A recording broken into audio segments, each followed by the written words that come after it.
بسم اللہ الرحمن الرحیم۔ شروع اللہ کے نام سے جو بڑا مہربان اور نہایت رحم کرنے والا ہے۔ پیارے دوستو، حضرت آدم علیہ السلام جب زمین پر تشریف لائے تو حضرت آدم علیہ السلام کی سیلوی اولاد سے قابیل اور حابیل تھے۔ قابیل بڑا تھا، حابیل چھوٹا بیٹا تھا۔ قابیل کا کھیتی باڑی کا کام تھا اور حابیل بکریاں چرایا کرتا تھا۔ قابیل کے ساتھ پیدا ہونے والی لڑکی کا نام غنیمہ تھا، جو بہت ہی زیادہ حسین و جمیل تھی، اور حابیل کے ساتھ پیدا ہونے والی لڑکی لیوا تھی، جو کہ خوبصورتی میں کچھ کم تھی۔ حضرت آدم علیہ السلام کی شریعت کے قانون کے مطابق قابیل کے ساتھ پیدا ہونے والی لڑکی کا نکاح حابیل سے اور حابیل کے ساتھ پیدا ہونے والی لڑکی کا نکاح قابیل سے ہونا تھا، لیکن قابیل نے ایسا کرنے سے انکار کر دیا۔ اس نے کہا، میرے ساتھ پیدا ہونے والی لڑکی کا نکاح میرے ساتھ ہی ہوگا۔ جب قابیل نے ضد اور ہاتھ درمی شروع کر دی تو حضرت آدم علیہ السلام نے کہا کہ تم دونوں اللہ کی راہ میں کوئی نہ کوئی چیز پیش کرو، جو سچا ہوگا اس کی نیاز اور صدقہ قبول ہو جائے گا، اور جو جھوٹا ہوگا اس کی طرف سے پیش کیا گیا صدقہ قبول نہیں ہوگا۔ اس وقت قبولیت کی یہ علامت تھی کہ جس کا صدقہ قبول ہو جاتا تھا اسے قدرتی طور پر ایک آگ آ جاتی تھی اور وہ اسے کھا جاتی تھی، اور جس کا قبول نہیں ہوتا آگ اسے کھاتی نہیں تھی۔ قابیل نے 1.5 گندم اور حابیل نے 1 بکری یا 1 دمبا رب و تعالیٰ کی بارگاہ میں پیش کیا۔ دونوں نے یہ کہہ کر نیاز پیش کی تھی کہ اے اللہ تبارک و تعالیٰ، جو کلمہ کا زیادہ حقدار ہے، اس کی قربانی کو قبول فرما۔ آسمان سے آنے والی آگ نے حابیل کے صدقے کو کھا کر قبولیت بخشی دی، اور قابیل کے صدقے کو آگ نے نہ کھایا اور رد کر دیا۔ قابیل کے دل میں حسد ملاد بھڑک اٹھا۔ اس نے حابیل کو قتل کرنے کی دھمکی دے دی، جس کا ذکر قرآن مجید میں اللہ تبارک و تعالیٰ نے کچھ اس طرح ارشاد فرمایا، اور انہیں پڑھ کر سناؤ آدم علیہ السلام کے بیٹوں کی سچی خبر۔ جب دونوں نے ایک ایک نیاز پیش کی تو ایک کی عبور ہوئی، بولا، قسم ہے میں تجھے قتل کر دوں گا۔ اللہ تبارک و تعالیٰ اسی سے قبول کرتا ہے جسے ڈر ہے۔ بے شک اگر تو اپنا ہاتھ مجھ پر بڑھائے گا کہ مجھے قتل کرے تو میں اپنا ہاتھ تجھ پر نہ بڑھاؤں گا کہ تجھے قتل کروں۔ اللہ سے ڈرتا ہوں جو مالک ہے سارے جہان کا۔ میں تو یہ چاہتا ہوں کہ میرا اور تیرا گناہ دونوں تیرے ہی پلے پڑے تو دوستی ہو جائے، اور بے انصافیوں کی یہی سزا ہے۔ ناظرین گرامی، قابیل کے دل میں حسد بھڑک اٹھا اور شیطان نے اسے اپنے بھائی کے قتل کرنے پر ابھار دیا۔ ان دونوں کے ساتھ حضرت آدم علیہ السلام مکہ مکرمہ گئے ہوئے تھے۔ اس نے ان کے پیچھے اپنے بھائی کو قتل کر لیا۔ روئے زمین پر پہلا قتل تھا، اس لیے قابیل جانتا نہیں تھا کہ وہ اپنے بھائی کو کیسے قتل کرے۔ تو شیطان نے ان کے سامنے ایک پرندے کا سر پتھر پر پٹک کر دوسرے پتھر سے پھوڑ ڈالا۔ قابیل کو پتہ چل گیا کہ اس طرح قتل کرنا ہے۔ قابیل نے ان کے سر پر پتھر مارا اور انہیں قتل کر دیا۔ اس وقت حابیل کی عمر 20 سال تھی۔ جب قابیل نے حابیل کو قتل کر دیا تو اس کی عقل زائل ہو گئی اور سوچنے سمجھنے کی صلاحیت بھی ختم ہو گئی، اور اسی حالت میں قابیل کا انتقال ہوا۔ قتل کرنے سے پہلے قابیل کا رنگ سفید تھا، اور قتل کے بعد اس کا سارا جسم کالا ہو گیا تھا۔ حضرت آدم علیہ السلام نے مکہ مکرمہ کی سرزمین سے واپس ہونے پر قابیل سے پوچھا، تمہارا بھائی کہاں ہے؟ اس نے کہا، میں نہیں جانتا کہ وہ کہاں ہے۔ آپ نے فرمایا، تو نے اسے قتل کر دیا ہے، اسی لیے تیرا جسم سیاہ ہو چکا ہے۔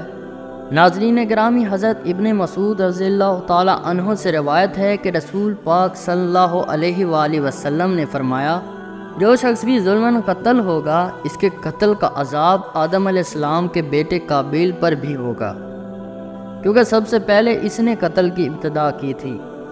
جس طرح قتل کرنے والے کو قتل کا عذاب ہوگا، اسی طرح قتل کی ابتدا کرنے والوں کو بھی عذاب ہوتا رہے گا۔ پیارے دوستو، حضرت آدم علیہ السلام اپنے بیٹے کے قتل پر اتنا غمزدہ ہوئے کہ 100 سال تک آپ کے لبوں پر مسکراہٹ نہیں آئی تھی۔ 100 سال کے بعد ان کو ایک بیٹے کی بشارت دی گئی، یعنی آپ کو کہا گیا کہ اللہ تبارک و تعالیٰ آپ کو زندہ رکھے گا۔ اللہ تبارک و تعالیٰ آپ کو ایک اور بیٹا عطا فرمانے والا ہے۔ تب جا کر حضرت آدم علیہ السلام مسکرائے۔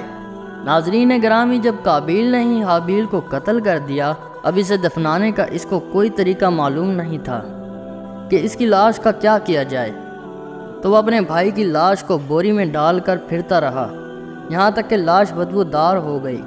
اسے چھپانے کا کوئی طریقہ معلوم نہیں ہو رہا تھا۔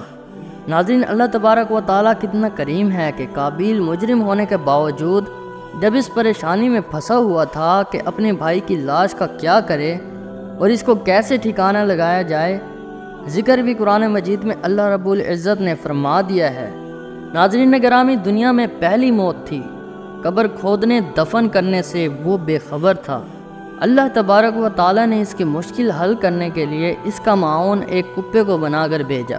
علامہ راضی رحمۃ اللہ علیہ نے اس مقام پر 3 وجوہات بیان کی۔ اللہ تبارک و تعالیٰ نے 2 کوے بھیجے، وہ دونوں لڑے، ایک نے دوسرے کو قتل کر دیا اور اپنی چونچ اور پنجوں سے زمین کو کرید کر کوے کی لاش کو اس گڑھے میں ڈال کر اوپر سے مٹی ڈال دی۔ اسے قابیل کو پتہ چل گیا کہ میں نے بھی ایسا ہی کرنا ہے، اور پریشان ہوا کہ میں اس کوے سے بھی زیادہ عاجز ہو گیا۔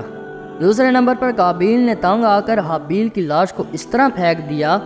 اللہ تبارک و تعالیٰ نے کیڑے بھیجے جنہوں نے مٹی کو کھود کر اس کی لاش پر مٹی ڈال دی اور اسے چھپا دیا۔ تیسری یہ وجہ بیان کی گئی کہ کیڑے کی عادات یہ ہیں کہ کوئی کھانے کی چیز اس کے پاس ہو تو وہ اسے دوسرے وقت کے لیے زمین میں دبا لیتا ہے۔ اس نے جب کسی چیز کو زمین میں چھپایا تو قابیل کو پتہ چل گیا، اور ساتھ ساتھ کوے سے کم علم رکھنے کی وجہ سے وہ بہت پریشان ہوا۔ جب حضرت آدم علیہ السلام کا آخری وقت آیا تو آپ کو جنتی میوے کھانے کی خواہش اپنے فرزندوں سے کہا کہ کعبہ جاؤ، وہاں سے دعا کرو، اللہ تبارک و تعالیٰ میری یہ تمنا پوری کرے۔ حضرت آدم علیہ السلام کے فرزند یہ حکم پا کر پہنچے۔ انہوں نے جبرائیل علیہ السلام اور دوسرے فرشتوں میں جن سے انہوں نے حضرت آدم علیہ السلام کی فرمائش کا ذکر کیا، فرشتوں نے کہا ہمارے ساتھ آؤ، ہم جنت کے میوے اپنے ساتھ لائے۔ چنانچہ یہ سب حضرت آدم علیہ السلام کے پاس پہنچے۔ حضرت حوا فرشتوں کو دیکھ کر ڈرنے لگی اور چاہا کہ حضرت آدم علیہ السلام کے دامن میں چھپ جائے۔ اسی طرح فرشتوں نے حضرت آدم علیہ السلام کی روح کو قبض کیا، اور فرشتوں نے حضرت آدم علیہ السلام کے بیٹوں کو کہا جس طرح ہم تمہارے باپ کا کفن دفن کریں گے، اسی طرح تم فوت ہونے والے لوگوں کا کفن دفن کرنا۔